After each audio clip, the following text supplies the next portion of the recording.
Hola, ¿me escuchan? Sí, sí, doctor, sí se le escucha y se ve la presentación también. Ya, perfecto. Muy bien. Entonces, la segunda de esta charla, de esta clase, tiene que ver con alteraciones, función bicúspide mitral. Valvulopatía mitral es el que vamos a ver en este. Empecemos con la estenosis. Por definición, estenosis mitral es, en este caso, obstrucción de la sangre, o sea, el flujo de la entrada izquierdo, nivel de la válvula, como resultado del aparato valvular.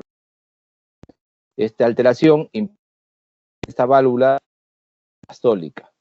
Miren, en la diapositiva, imagen anatómica, a la derecha de la diapositiva, en la cual es una pieza quirúrgica retirada de una válvula mitral enferma. Un poquito la cabeza de ver así oscura como una frontal, les va a simular la boca. Ya este tipo de traumática en boca de pescado, así le dicen, boca de pescado.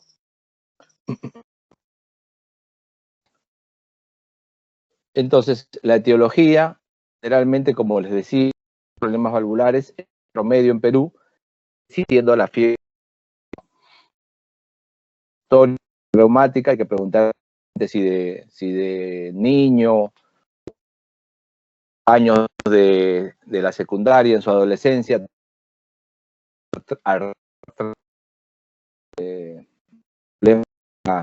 en la parte, digamos, de la si tuvo heridas, etcétera. Petición, esa edad tuvo fiebre reumática. Hay unos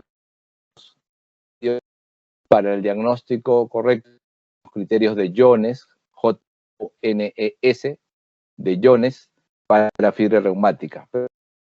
Simplemente se los menciono. La etiología que es más rara y se observa sobre todo en la y niños. Como y característicamente esta enfermedad es mayor en mujeres que en hombres. Hay otras causas de problema, el mixonar, trombos, válvula, mucosis, colágenopatía, artritis reumatoidea. Patologías infrecuentes. Bueno, acá, ¿cuál sería la fisiopatología? ¿Cuál sería la fisiopatología aquí? Aquí, como la válvula mitral no apertura bien, va a aumentar la presión en la aurícula izquierda, va a haber presión, a incrementar entre estas y eso genera presión hacia atrás de la izquierda, aumenta la presión en las venas, aumenta la presión en los capilares pulmonares, aumenta la presión derecho del corazón, ventrículo derecho, atrás. Positiva, este camino de problema retrógrado, ¿no? Vemos la mitral está poco apurada, y cómo genera eso a nivel de la aurícula izquierda, con los primeros en la aurícula izquierda, en la imagen de la aurícula izquierda, que figuran ahí en la diapositiva como si fuera de cigarrillo, ¿no? Unas volutas ahí como un cigarrillo. Eso se llama, o sea, la sangre se queda medio estancada, por ejemplo, éstasis. Estas de que haya un factor a favor que donde con Doctor mayor Río, posibilidad. Sí, disculpe, escucho, se sigue escuchando entrecortado. pero ya no más, ¿eh? Estoy lo más cerca posible del, del sistema. No tengo cómo darles más velocidad a esto ya. Debe Otra, ser he internet. usado con otro profesor. ¿Qué hacen ustedes? ¿Se lee? O si puede volver a entrar a la reunión. volver a entrar. Sí, por favor. Bueno, voy a hacer entonces.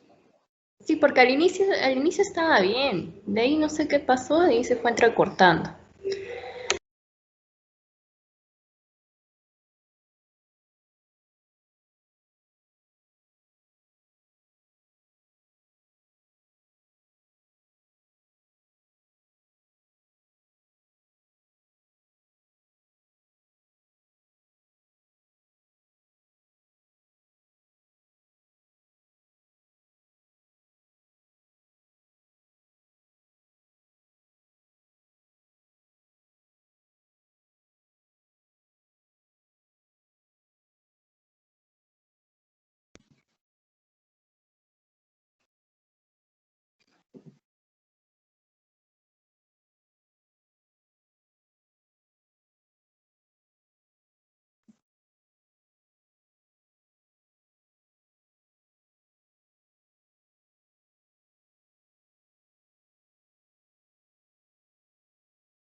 Hola, ¿me escucha? Sí, sí, sí, doctor, sí se le escucha. Listo.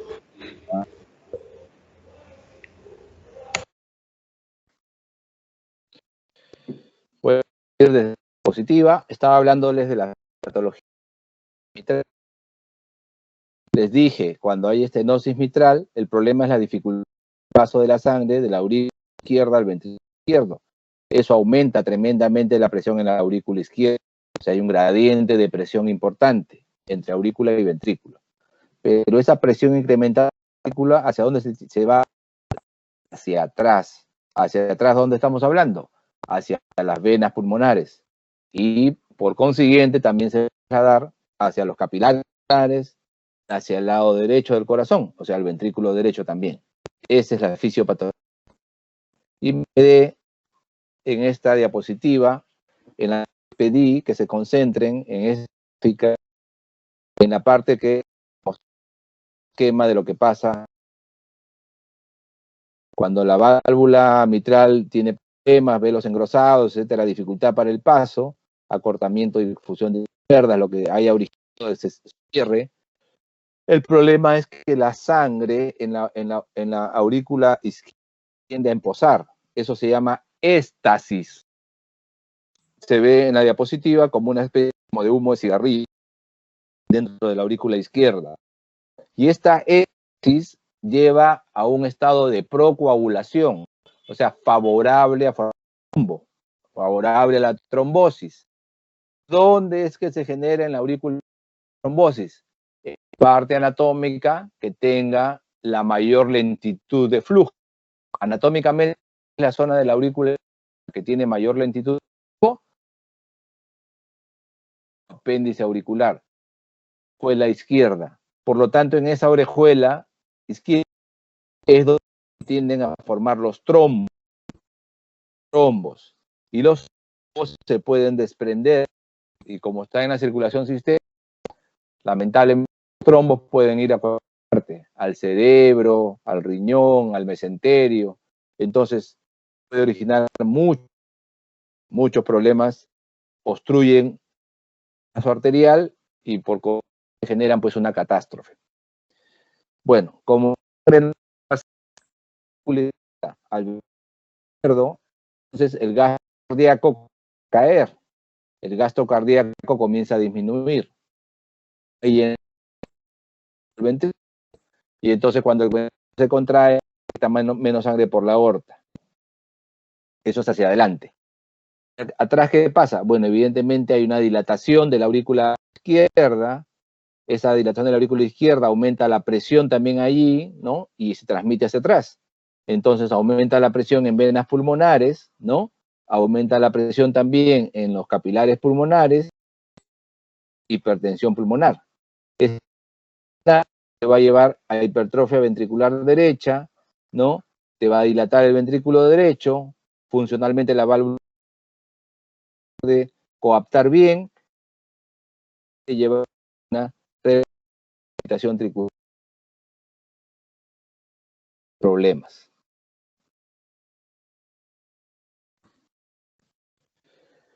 Cuando tenemos una válvula mitral que está cerrada, formas de poder establecer qué tan grave es el problema. La más adecuada, no debemos dejar de pensar en pedir, se llama ecocardiografía o ecograma. ¿Por qué? Porque no solamente nos va a permitir ver totalmente al corazón, como tenemos en la diapositiva que está presentada en este momento, ¿no? No nos va a permitir,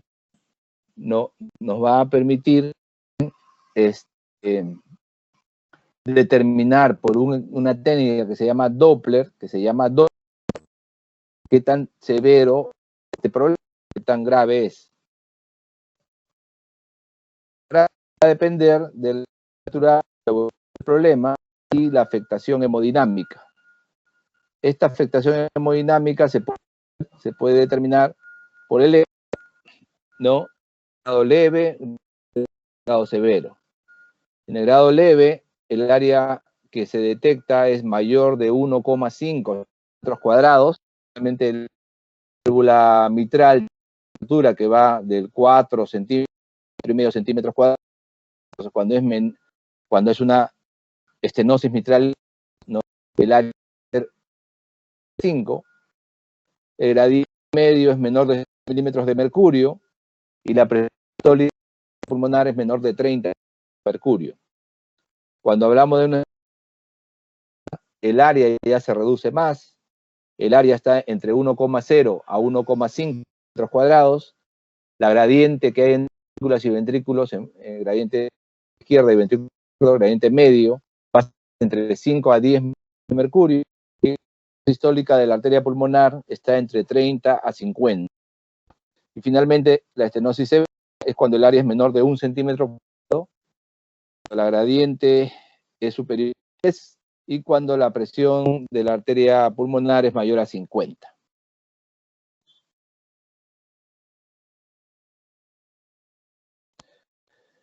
En cuanto a la parte clínica, ¿no? Ya hablando ya de la semiología,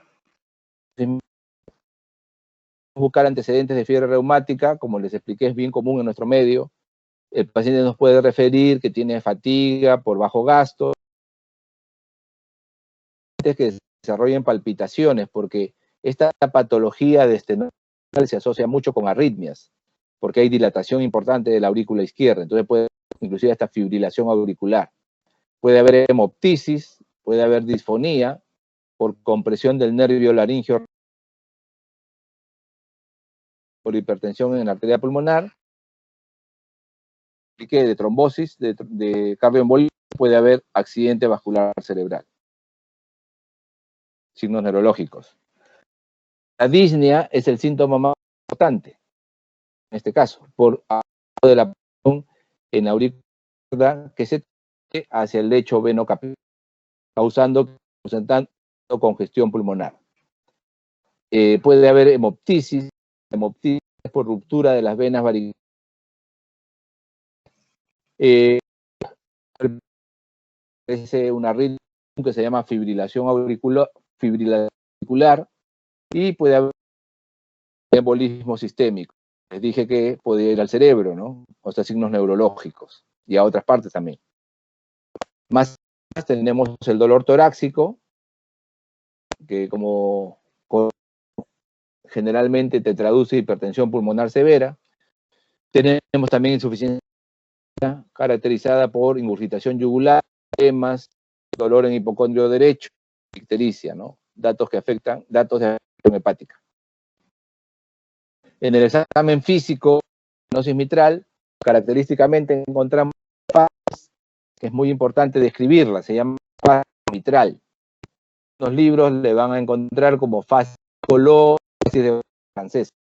En este caso, hay un color rojo, rubor, en la zona malar, un color azulado, o sea, cianótico, en la nariz, en párpados, en labios. Esto nos traduce bajo gasto cardíaco con una severa obstrucción.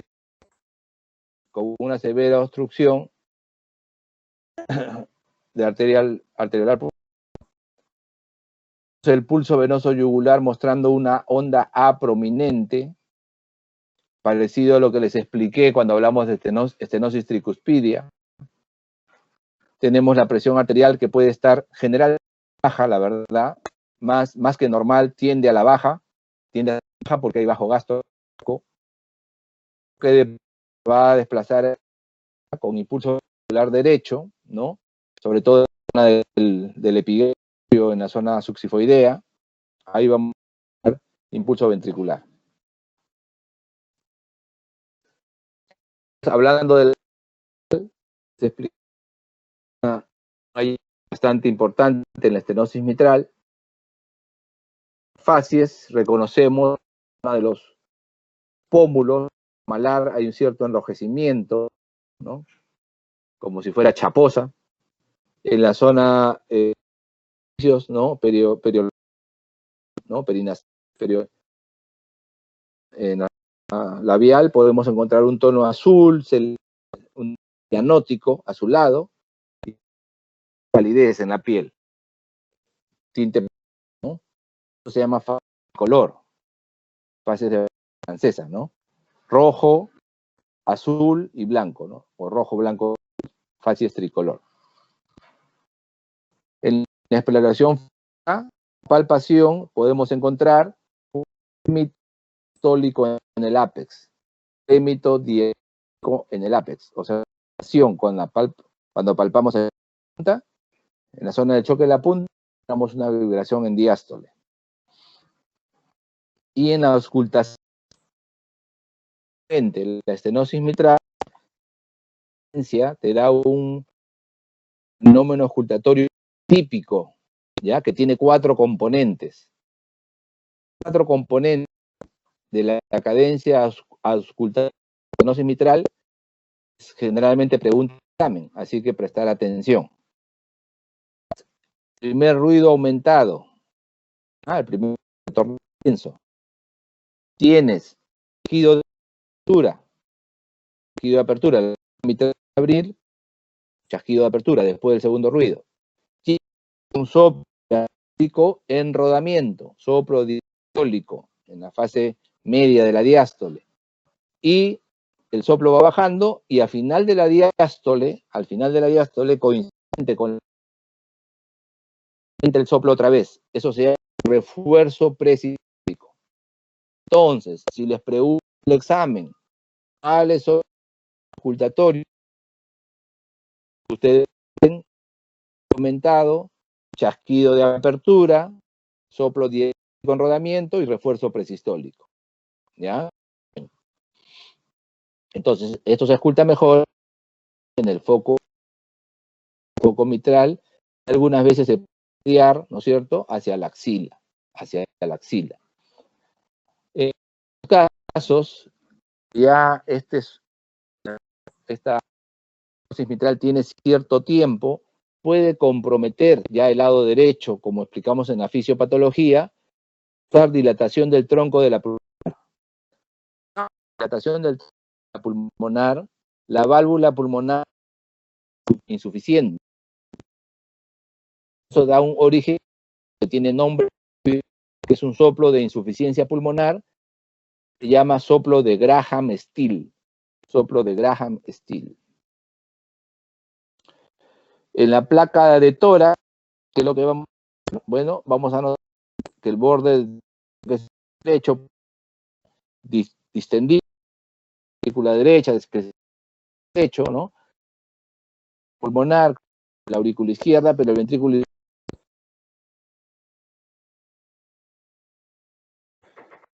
En placa de tórax, antiguamente son unas placas especiales de radiografía de corazón y grandes vasos. En la tele de radiografía de corazón o el texto así, una toma, pero esa toma lateral era de un contraste varitado. O sea, el paciente tomaba un contraste varitado y se dibujaba claramente el esófago.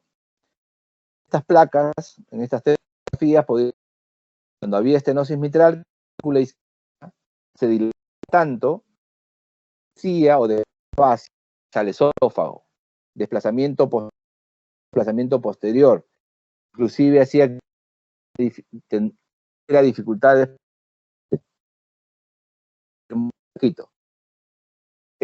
Comprimir la dilatación y el crecimiento de la izquierda, que es una con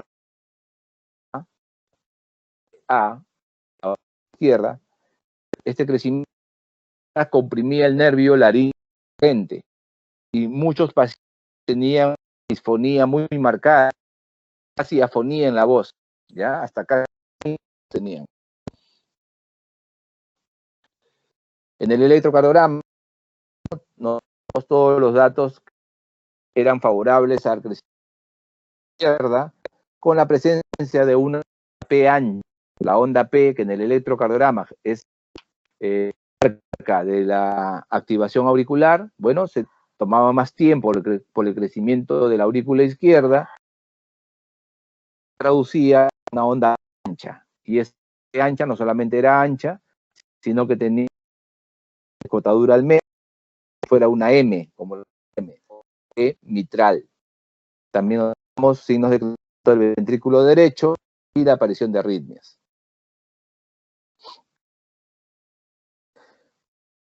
Les decía, el examen fundamental que nos da el dato para determinar la presencia de esta y la ecocardiografía.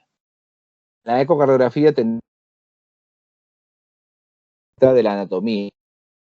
Por ejemplo, en la diapositiva hacia el lado izquierdo hay un corte que se llama esternal de eje largo. Para esternal de eje largo se ve LA auricular, se ve una flecha que apunta al velo anterior de la válvula mitral, LB, que es el ventrículo, y arriba dice A, que es aorta. Normalmente la que dice A deberían tener menos tamaños similares. Aquí A ha crecido en proporción. Hay un crecimiento de la izquierda, claramente. Está la marca central, muestra que tiene la punta, que tuviera una pequeña puntita más notable, ¿no? A eso le llaman en forma de palo de stick. Palo de stick que usan los deportistas que practican el hockey. Practican el hockey, tienen un palo que tiene la punta doblada, más es la idea, y más gruesa, y más o menos la idea era una gráfica, ¿no? En palo de stick. No gira el motor, puede obtener, digamos, perpendicular al eje, que en la diapositiva está aquí a la derecha, y ve esa negra, esa imagen marcada con una flecha que dice MB. Ya, al principio de la clase le una pieza anatómica, recuerden esta boca de pescado. Esta boca de pescado, y con las técnicas de grafía puede medir, simplemente determina esa boquita, ¿no? Esa boca que les digo, para la frisa, permite colocar unos puntos por todo el borde, ¿no? De pescado. Y esos puntos informáticos del eco en área. En este caso, se ha hecho esta medición y 2.2 centímetros cuadrados. Si recuerdan la diapositiva que les mostré de gravedad, 0.9 es severo. Es un valor de 1 centímetro. Y es una estenosis grave. Nada más la clínica, síntomas principales, la disfunciones, el edema, topnea, tisis nocturna. En los signos, no olvidar la facies mitral, que ya le expliqué, la derecha, irritación yugular, reflujo hepatoyugular,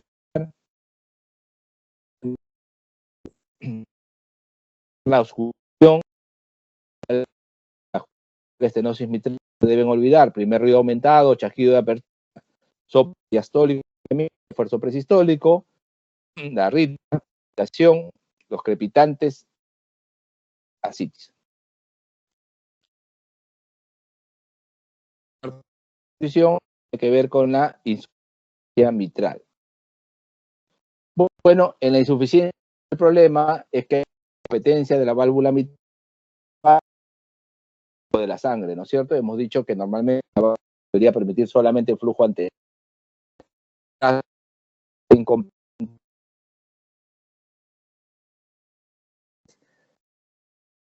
Aurículo izquierdo a la aurícula izquierda, ¿no es cierto? Durante la sístole, que no. Ahora, este problema de insuficiencia valvular no es solamente un problema que puede ser en un componente del aparato valvular. El aparato valvular mitral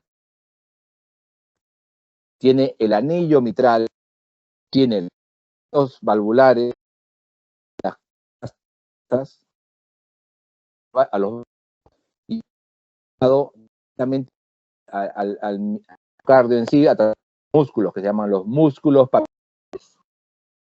papilares. Entonces, ver insuficiencia mitral de tipo orgánico funcional, en la insuficiencia mitral orgánica, por la orgánica, que es la más común, puede haber prolapso, un cambio generativo, puede haber infección a través de una carditis, infección, puede haber isquémico que lleve una ruptura del músculo papilar, puede haber enfermedad vascular del colágeno, calcificación del anillo, y en la insuficiencia mitral funcional, habitualmente secundario isquemia, o a cualquier causa que dilate el ventrículo izquierdo. Funcionales. Para hablar de tenemos que dividir un poquito. Puede haber, en el caso de insuficiencia aguda, progresivo. Generalmente es secundario o se presenta por una falla brusca en el aparato valvular, normalmente de una isquemia, de un infarto, necrosis, infarto, a directa soporte del aparato valvular. Las cuerdas líneas teniendo músculo papilar. Entonces, por ejemplo, si se acuerdas, o sea, la válvula del sístole, prácticamente la válvula entra a ser como si fuera bandera metida del viento, entra en, dicen los gringos. Esta válvula evidentemente no cumple para nada su función de el regreso de la sangre del ventrículo hacia la aurícula. Entonces hay una sobrecarga de volumen que va a ser de las dos, de la ventrículo. Este ventrículo ir con bombear sangre hacia la otra, el flujo que nos ir, pues darle a todos los tejidos lo que necesitan de oxígeno y de nutrientes. Es el volumen de eyección efectivo que va adelante, el anterior. Pero también en cada contracción va a ventrículo hacia la izquierda. La válvula está fallando agudamente. Ese es el volumen de eyección retrógrado, el volumen de eyección que regurgita. Ese no es efectivo. Por lo tanto, al final, que el ventrículo bombea X mililitros y parte la aurícula izquierda en vez de ir hacia la aorta, el volumen es menor, baja el volumen sistólico.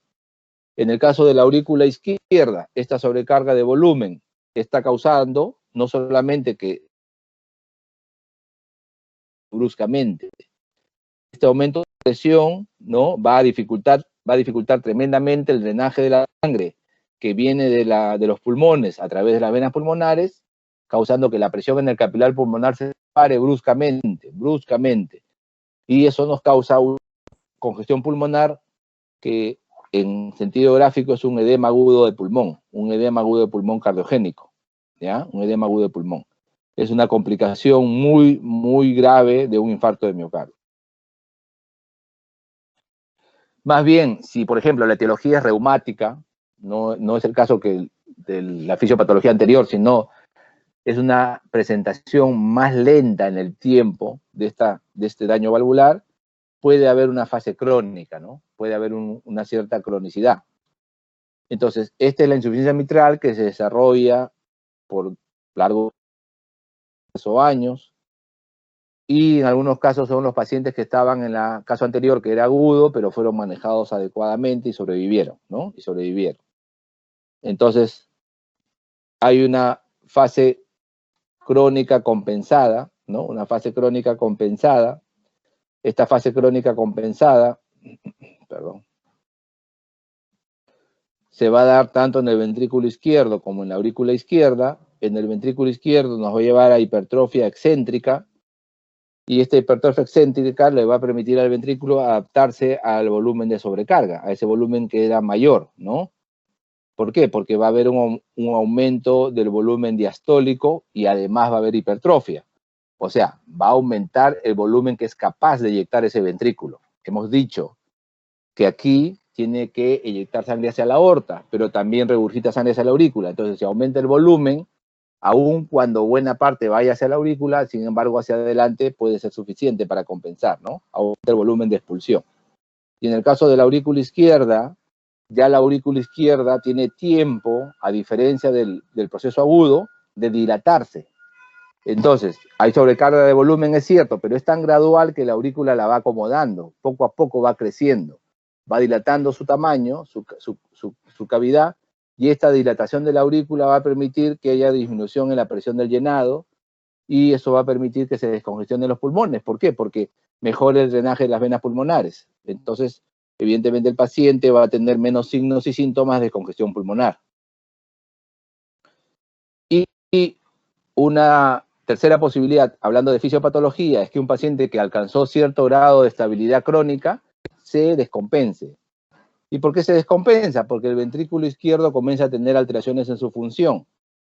Hay una sobrecarga de calcio en los miocitos cardíacos y ya el miocardio deja de ser capaz de contraerse adecuadamente y ya no puede compensar, ya no puede manejar esa doble distribución que tiene, ¿no? Hacia la aorta y hacia la aurícula. Entonces el volumen efectivo, el volumen que realmente interesa, que es el volumen que iba hacia la aorta, comienza a caer. Y se comienzan a desarrollar datos clínicos, signos y síntomas de insuficiencia cardíaca. Hay una dilatación del ventrículo izquierdo progresivamente mayor. Esta dilatación del ventrículo izquierdo dilata el anillo de la válvula mitral, más aún, y empeora aún más la insuficiencia, ¿no? Un círculo vicioso. Y esta dilatación del ventrículo izquierdo aumentar el estrés ejercicio sobre la muscular del ventrículo, porque se aplica en este caso la otra ley importante que tenemos en la cirugía cardiovascular, que es la ley de Laplace, ¿no? Laplace. Bueno, en la semiología lo que va a aparecer algunos hallazgos importantes. En el pool arterial es de ascenso y descenso rápido, porque la eyección ventricular es breve, y cuando aparece disfunción ventricular va a ser de poca amplitud. En característica, eso se llama pulso Zeller y Parvus. Zeller y Parvus. En la inspección y palpación, bueno, el latido que palpamos en el ápex puede ser intenso, puede ser amplio, aquí crecimiento del ventrículo y puede desplazarse, por lo tanto, por medio clavicular. Es de breve duración porque el tiempo sistólico es más corto.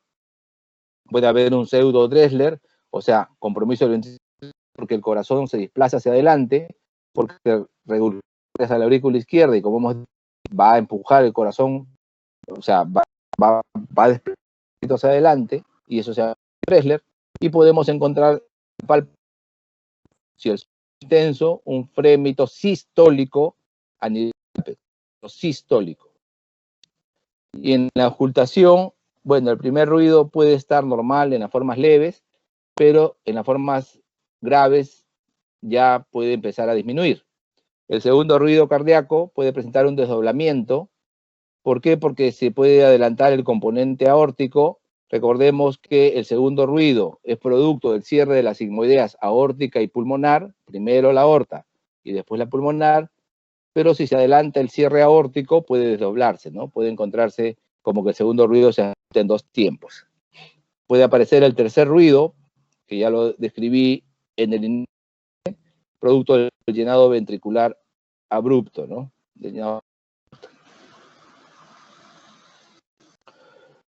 Cuadro clínico, entonces, en la insuficiencia y crónica pensada, fundamentalmente encontramos disnea, la disnea que tiende a ser excesiva. Disnea empieza con esfuerzo y luego a menos esfuerzos, inclusive llegando al reposo. Y puede haber disnea paroxística nocturna, que es una disnea que se presenta cuando el paciente se va a dormir en la noche y súbitamente se despierta con falta de aire. Puede haber ortopnea, que es la disnea que se presenta con la posición de decúbito, ¿no? Mientras el paciente estar mayormente en horizontal es más severo, o sea, mientras más use, mejor dicho, eso se le pregunta al paciente cuántas almohadas usa para dormir. Mientras más use, más severa la ortopnea. Puede haber fatiga, puede haber edema pulmonar, y no olvidar la fase aguda que se presenta generalmente en el contexto de una isquemia aguda, ¿no? En un contexto de un infarto, que es ruptura del papilar o de las cuerdas sanguíneas, que hay un colapso ahí, ¿no? Es un cuadro gravísimo. Y las palpitaciones de la fibrilación auricular.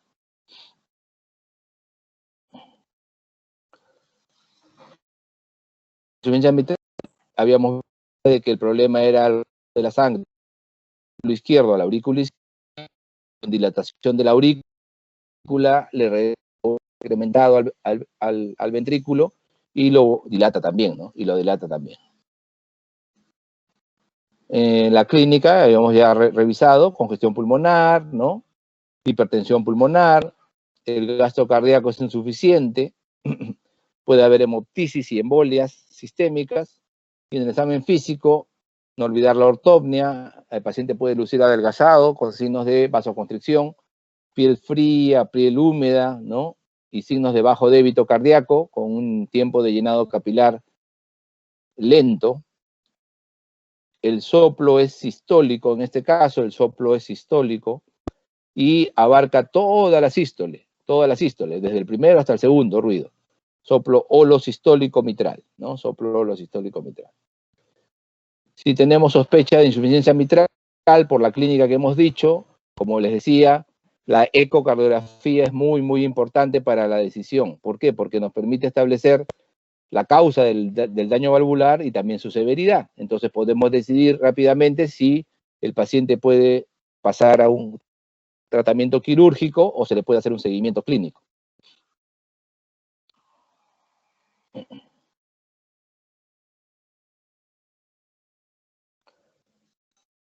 Entonces, tenemos en el esquema terapéutico de la insuficiencia mitral dos caminos, ¿no es cierto? Si el paciente... Uy, caray. Hola. ¿Se les borró la diapositiva? ¿Aló?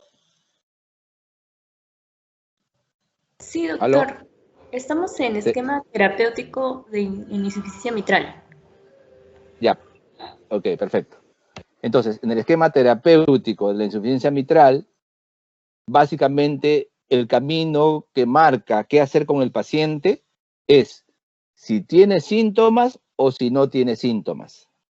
Si tiene síntomas, si el paciente tiene síntomas, sobre todo como les dije, la disnea, ¿no? El síntoma principal es la disnea. Si tiene síntomas, debe tratarse de ver rápidamente la parte, digamos, de reparación valvular, o sea, llevarlo a una cirugía. Si no tiene síntomas, si el paciente no tiene síntomas, podemos optar por hacerle un paso previo, que sería hacerle una ecocardiografía. Una ecocardiografía. Y en la ecocardiografía, valorar cómo está la función de ese ventrículo izquierdo. Si la función del ventrículo izquierdo está disminuida, o sea, su fracción de eyección ha caído, pues preferiblemente debemos reparar la válvula. Y si la fracción de eyección está conservada y el paciente está asintomático, estamos en el esquema que el paciente no tiene síntomas, pues se puede optar por una conducta expectante, ¿no? Tratamiento médico y repetirle periódicamente los exámenes para ver si pasa a una fase de dilatación del ventrículo o a una fase de caída en su función ventricular. Entonces, ya no tenemos que esperar los síntomas. Ya les acabo de decir, si el paciente tiene síntomas, si está sintomático, ni dudarlo, hay que intervenirlo. Pero podemos optar por la columna, si no tiene síntomas, por la columna de fracción de eyección conservada en la eco y seguirlo hasta ver que aparezca algún dato de alteración en su función o aparezca algún síntoma. En la radiografía de tórax, aquí a diferencia de la estenosis mitral, sí el ventrículo izquierdo se va a comprometer en su tamaño, o sea, vamos a ver un ventrículo izquierdo ya que desplaza la silueta hacia abajo y hacia afuera, ¿no? Hacia abajo y hacia afuera, por eso que les decía que en el examen físico, muchas veces el choque de la punta estaba ya por fuera de la línea medio clavicular o ya en el sexto o séptimo espacio intercostal, ¿no? Ya está desplazado. En el electrocardiograma vamos a ver datos importantes a favor del crecimiento del ventrículo y sobrecarga, ¿no? Crecimiento del ventrículo se ve con índices como el índice de Sokolov, que es un índice de electrocardiografía, que nos indica crecimiento ventricular izquierdo, ¿no? Como es el electro que les muestro. Pero el examen, como les dije, que va a determinar fundamentalmente qué hacer, es la ecocardiografía. Acá en la diapositiva que estamos viendo, hay un esquema a la izquierda que muestra las 4 cámaras del corazón. Arriba los 2 ventrículos y abajo las 2 aurículas, ¿no? Ahí dice RB y LB, o sea, ventrículo derecho y ventrículo izquierdo, y abajo RA y LA, ¿no? Aurícula derecha y aurícula izquierda. ¿Y qué notamos? Que estamos haciendo un eco-Doppler color. ¿Qué significa eco-Doppler color? Que ponemos en la ecografía un filtro especial que nos dice cuándo la sangre se dirige hacia el transductor, o sea, al emisor de sonido, y cuando se aleja de él. Cuando se acerca hacia el transductor, el flujo es de color rojo, y cuando se aleja de él, el flujo es de color azul. Rojo y azul. Ese es el esquema básico del Doppler de color. Pero cuando hay un flujo turbulento, o sea, cuando hay un flujo en el cual la sangre hace remolinos, por decir, ya no se tornan los colores tan diferenciados en rojo y azul, sino se produce una especie como de mosaico de color. Se ven varios colores mezclados, se ven amarillos, se ven verdes, se ven turquesas, se ven celestes, y ese mosaico de color se puede seguir, se puede mapear hasta dónde llega. O sea, simplemente uno pone el traductor, pone y el modo color hasta dónde en el del ejemplo que les estoy dando aquí, fotografía, se ve que el flujo, esos colores ni azul ni están hasta el techo de la aurícula izquierda. O sea, es lo que regresa prácticamente hasta la izquierda, hasta el techo. Entonces, deduce que es una insuficiencia importante, una severa, ¿no? Por la vía, ¿no? La ecografía, mucho, por la medición urgitante en comparación del área y determinar que era más del 40% de insuficiencia severa. Eso sí permite ver ya directamente en este les muestro ahora esta diapositiva, la aurícula izquierda y abajo el ventrículo izquierdo y entre la mitral. ¿Qué es lo que vemos? El anterior y el velo posterior deberían coaptar, o sea, deberían cerrar, Lo que notamos aquí, que uno de los velos anterior colapso, el velo anterior se mete y se separa, entonces deja como un camino, deja espacio con la sangre sístole del ventrículo hacia la aurícula. Se genera lo que da la insuficiencia. directamente donde el problema y le podemos al cirujano donde directamente. Creo que es la última. Vamos a dejar aquí, tiene que ver con patología ahora, no es el tema de... Muy bien, vamos a terminar la segunda parte de nuestra sesión, que ver con alguna pregunta. Pregunten, porque si no yo voy a preguntar. Doctor, buenos días. El choque de Sí, buenos días. punta se debe a la misma a la misma turbulencia que produce. A ver, primera parte no la escuché bien. No te escuché bien tu pregunta. A ver, El Ángelo, repite. hallazgo de la choque de punta, ¿qué se debe en la... Correcto. Bueno, el choque de punta es un hallazgo en la semiología que da por o sea, palpar, ¿no? Parte del tórax, el impulso de tu ventrículo izquierdo choca, porque en el momento de la cis, el ventrículo izquierdo torna un movimiento de torsión del ventrículo a la pared torácica. Entonces tú puedes, normalmente, la punta estar alrededor del quinto espacio intercostal izquierdo, por dentro de la línea medicular. Ese choque de punta. En el caso de insuficiencia mitral, como le dije, la fisiopatología mayor que el ventrículo izquierdo se la regresa y hace que el ventrículo también crezca, también. Entonces aquí, donde crece el ventrículo izquierdo, crece abajo y hacia afuera. Entonces, el choque en el quinto, dentro de la línea, lo puedes encontrar en el séptimo, por fuera de la línea medioclavicular. A eso el choque de punta, desplazamiento del choque. Entonces, no es un hallazgo de la auscultación. Tiene que ver con turbulencia, no tiene que ver con fenómeno turbulento, como estoy explicando en el caso de la 3. Tiene que ver con una alteración del ventrículo izquierdo.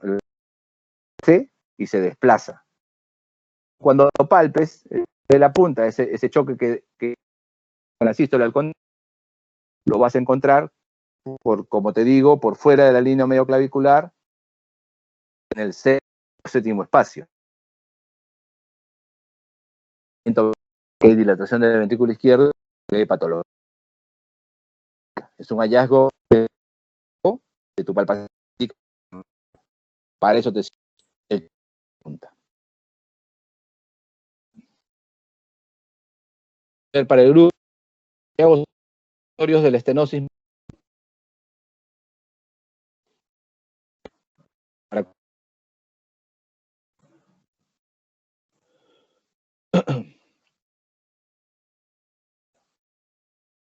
Mitral.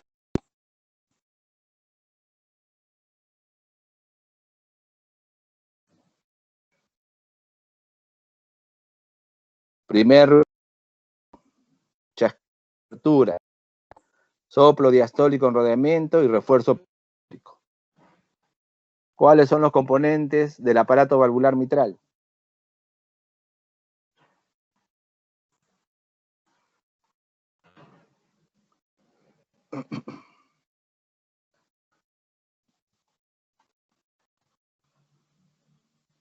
Los componentes del aparato valvular, ¿no es cierto? El anillo, ¿no? El anillo, los velos valvulares propiamente dichos, ¿no? Las cuerdas tendinosas y los músculos papilares. Ok, muy bien. Bueno, ahí ya hemos grabado la clase, entonces va a quedar grabada. Para los que lo llegaron un poco tarde, lo puedan escuchar al principio. Eso lo van a encontrar en el chat grupal. Ya voy a dejar de grabar. Sí, dime. Doctor, buenos días. Una Buenos días. pregunta. En Dime. cuanto a la estasis,